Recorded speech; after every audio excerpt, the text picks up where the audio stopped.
Olá pessoal, beleza? Estou aqui hoje junto com o professor Felipe de História, eu de Matemática, e a gente está aqui para falar um pouquinho sobre 2018, você que está começando aí, ou porque está começando mesmo, né? Acabou de sair do ensino médio e está vindo procurar um cursinho para se preparar aí para a sua maratona de vestibulares, ou para você que já passou por às vezes 2 anos, e está querendo reiniciar agora e está querendo organizar os seus estudos para esse ano. E a primeira coisa, gente, que é legal você ter na sua cabeça é que você precisa, né? Você precisa deixar claro para você que isso é um projeto de vida e não um projeto para o ano. Isso é essencial você entender, né, Felipe? Sim. Porque a gente tem que entender que isso vai ocupar não só esse ano, que esse ano é de preparo para o ingresso. Depois você ingressando, você vai viver esse tempo, né, de graduação, depois uma pós-graduação e depois, né, a sua profissão, a sua vida vai ser a partir desse momento a decisão que você tomou, né? Vou prestar engenharia, então você precisa começar a respirar engenharia, né? E você precisa passar pelas várias etapas até se tornar engenheiro, né? E isso precisa ocupar a sua vida, por isso que eu falo que é um projeto de vida. Então você precisa de disciplina para alcançar esses objetivos, certo? Perfeito. Mais do que isso, é um momento da sua vida em que, com todas essas relações nascendo, exige-se, de certa forma, uma autonomia em relação à abordagem da sua vida, do ensino, do estudo, que não se exigia antes. Então é fundamental que hoje você consiga estabelecer formas de planejamento ao longo do ano, que não fique restrito somente a salas de aula, a cursos, mas que organize a partir da sua autonomia formas de construir o que vai ser o seu diferencial lá na frente nos grandes vestibulares. Uma das grandes relações, por exemplo, é o planejamento com o tempo. Exato, porque o dia tem 24 horas para todo mundo, porque uns produzem mais do que os outros, né? Tempo é escolha, né? Se você escolhe comer quando você chega com sono, né, você dorme com fome. Se você escolhe dormir, você, enfim, o tempo é escolha, é isso que eu quero dizer, né? Exato. Você precisa estabelecer uma maneira de você se divertir, de você estudar. Isso vai ocupar toda a tua vida daqui para frente. Então você precisa de disciplina em relação à sua organização temporal. Quer dizer, o que eu vou fazer hoje? O que eu vou fazer toda quarta-feira? O que eu vou fazer às 7 horas da noite? Você precisa ter isso muito bem organizado e de uma forma até que relativamente rígida, e não precisa ser logo de cara, né? Você pode ir fazendo isso acontecer e se modelando, né, a essa disciplina, porque vai ser difícil realmente, né? Vai ser muito difícil realmente. E mais do que isso, essa disciplina que tem que se dar não só no planejamento, mas no momento que você cumpre esse planejamento, né? Exato. Isso é muito importante. Eu lembro quando eu era adolescente, estava prestando vestibular, tinha a questão da matemática, pegava um exercício de matemática, eu tinha planejado 1 hora para estudar matemática naquele dia, mas eu peguei um exercício que para mim virou questão de honra. Então eu passava uma tarde inteira para estudar aquele exercício porque eu precisava terminar. Isso, do ponto de vista logístico, acaba com a sua preparação. Eu costumo dizer que esse é o segundo maior erro que se comete, né, ao estudar matemática. O primeiro maior erro é não fazer, né? E o segundo maior erro é exatamente esse. Você tem um planejamento, tá, eu vou estudar 2 horas de matemática, e você de repente se vê frente a uma questão que é complicada, e você fica lá insistindo, sendo que você precisa ter uma produção um pouco mais otimizada. Então você tem que fazer o que nesse momento que você para e trava numa questão? Anota a sua dúvida.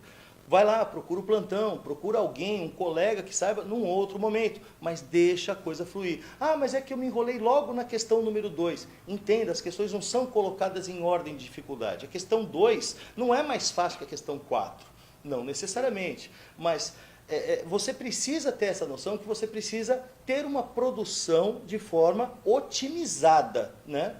Perfeito, exatamente. Até porque você vai precisar dessa otimização no momento da prova. Então, quanto mais você conseguir já se planejar e já se organizar para ter uma disciplina em relação ao tempo, entender que você tem um determinado período de tempo que você pode perder com determinadas questões, não só vai te ajudar a otimizar o tempo de preparação, de estudo, assimilar o máximo possível de conteúdo, do tanto de conteúdo que tem que assimilar, mas mais do que isso, já conseguir se preparar para uma das maiores dificuldades na realização da prova, que é a dificuldade em se ater ao tempo e não perder tempo demais com questões que, como o Edu disse, não só não estão organizadas por nível de dificuldade, como numa primeira fase, por exemplo, tem pesos iguais. Então você vai acabar de perder 3 questões, vai fazer correndo, vai olhar de forma desleixada, vai perder a questão. Porque você ficou muito tempo perdendo na outra e você no máximo vai conseguir 1 ponto naquela primeira e perdeu 3 em outras. Então essa disciplina na organização, na forma do tempo, é fundamental desde o começo. Não ache que você vai chegar na prova e as coisas vão acontecer, que dá para levando de forma desleixada. Tem que se organizar desde o primeiro momento, tanto em sala de aula, na relação com a sala de aula, com o professor, otimizar as suas relações de atenção, aprofundar o seu conhecimento em sala, mas principalmente também fora dele, né? Exato. Uma outra coisa importante é conhecer as provas que vocês vão prestar. Uma coisa é prestar FUVEST, outra coisa é prestar FUNESP, outra coisa é prestar ENEM. Então você precisa ter, de certa forma, algum acervo de provas, né? Alguma prova, sei lá, vou prestar GV. É bom você conhecer a prova da GV antes de você... Já pensou você descobrir que na prova da GV cai um determinado assunto que você não sabia? Né? Então, assim, tenha provas de anos anteriores, já faz um acervo de provas, né? Já dá uma rastreada nos assuntos, você já fez, né, o ensino médio, então você tem condições de, olhando as provas, não é acertar ou errar as questões, é identificar o que cai, o que não cai, e agora começar a entender como esses assuntos são cobrados, porque dependendo do vestibular, isso é cobrado de uma forma ou de outra. Né? É isso que eu acho que tem que estar atento também. Isso faz parte também do planejamento, conhecer a prova que você vai prestar. Quem abre o leque muito grande, eu vou prestar A, B, C, D, E, F, G, H, ele vai ter ali um leque maior, então de repente... consegue ter uma visão pelas apostilas que são propostas no cursinho, uma visão um pouco mais global. Mas aqueles que estão procurando provas um pouco mais específicas, é preciso conhecer. Minha meta é Unicamp. Pô, tenha 5, 6 anos de Unicamp perto de você o tempo todo para você ter uma noção do que está acontecendo. Mas nesse primeiro momento de organização é mais...